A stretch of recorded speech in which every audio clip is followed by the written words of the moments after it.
Rain on Your Parade is a unique little indie game about playing as a cloud and, well, raining on people's parades. Well, there is more to it, but that is also the gist of it.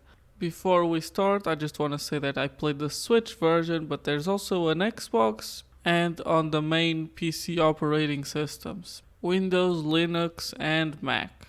Now, the actual review, starting with the story. Here, it being told through the perspective of a father telling a bedtime story to his son, which serves to justify some of the aesthetic choices, like, for example, the clouds looking more like paper cutouts, and of course, also serving to explain some of the more silly scenarios that can happen in this game. It can be very referential to games with a level dedicated to Metal Gear or CSGO's Dust 2 or even to movies and TV shows with a level dedicated to The Office. There's also a lot of reference in the cosmetics, but that's a little detail and I'll talk more about it in the gameplay. In terms of story then, it's fairly kids friendly, but maybe a bit too much. The writing definitely reads like it's for a younger crowd, but then the references are not really for that same crowd. The examples I gave are not really something that most kids under 15 will get, let alone the target audience that I feel this writing would appeal to. Personally, I don't think that this is particularly bad, but I do wish that it was written in such a way that it appealed to all ages, and maybe that was the goal and it just didn't come out that way, to me at least. But overall, it is fine and it is serviceable.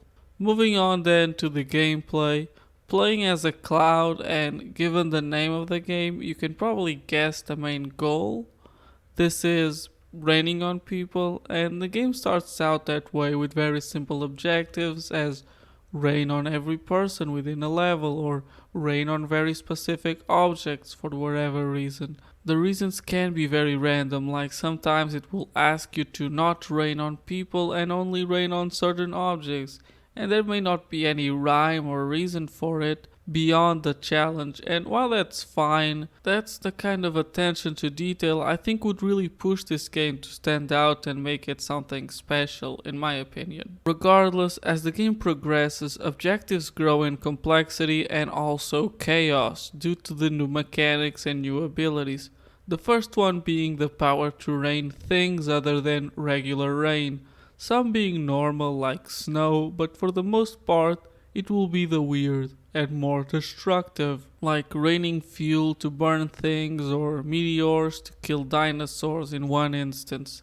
These aren't permanent upgrades, though being a lot more contextual ones for very specific levels, which does add some variety, which is nice. For example, snow completely changes how your rain works, as it instead of wetting people, it restrains them in a ball of snow, which you can then use your other abilities to move them around, for example. And those permanent abilities is what I'm gonna talk about now. There are a few of them, but for the sake of not spoiling, I'll just speak about the two main ones in my opinion, which are the tornado and the thunder. These being of course storm themed, and they really give you the powers you need to create some really interesting levels, with the tornado allowing you to, in a way, grab items, and the thunder to, in a way, destroy things or use it as an attack. And the variety of levels is really the strongest suit. While this isn't a long game, it is surprisingly full of levels, and that variety where, aside from raining on things, you can also play bowling or have levels that parody Katamari or other video games and movies and TV shows like I already gave examples to. But it's definitely clear that Katamari is a big influence on this game. And while this is all good, the game itself can feel janky, and not so much in the actual gameplay, but more with the level design and art direction, and also just a general bugginess with the physics. Things often can feel randomly placed, especially with any location that is more wildlife oriented, like forest or the boss levels that are usually just lasers and missiles you have to avoid in some random location like the canyons.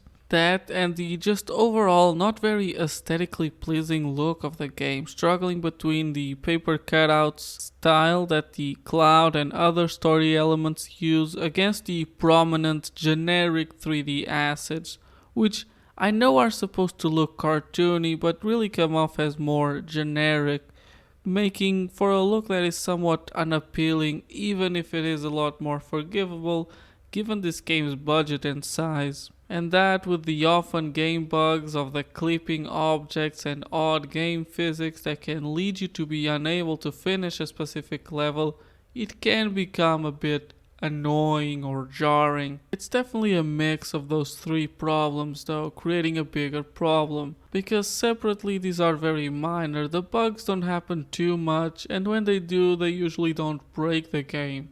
The level design is also just a sometimes thing.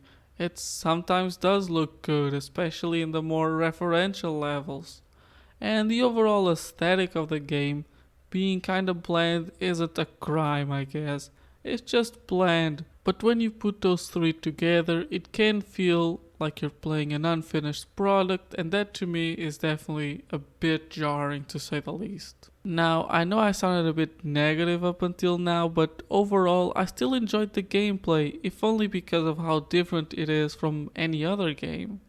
One final thing I want to say about it though, before moving on, is that there is also customization. As you play, you will unlock costumes and also be able to paint the cloud. Basically, you can decide a basic color for the cloud, even though that color will change depending on the type of rain it's carrying, and also wear a hat or some sort of accessory. But the more interesting thing here is being able to draw on the cloud. Given the limitations you have here, it's clear they just want you to draw a face, but you can technically draw whatever you want within that square space. But while it is a cool idea, on the Switch version at least, you can only use the analog stick to draw, which immediately makes it 10 times harder to draw anything at all, which is a minor detail, but come on, the damn thing has a touchscreen. And I've said my piece about the Switch analog sticks. Moving on to the graphics. I already gave my opinion on it during the gameplay, but to reiterate, it looks cheap. Obviously this is a budget title, and so it is understandable, but still I don't think it looks great in my opinion. I think there is too much of a clash between what I think is the intended art style with the paper cutouts and the 3D assets that predominate this game. Also the boring looking menus. But it could also be that this is intentional, that the cutout characters are supposed to stand out in that way that you know are fictional characters interacting with the quote unquote real world situations in a story being told by a dad to his kid. And that's fair enough, but to me these two styles just don't mesh well. And the 3D of this game is just a bit too bland. It needs something, even if I'm not sure what that is. Now, in a more technical term, the game runs fine on the Switch, so it probably will run fine on everything else.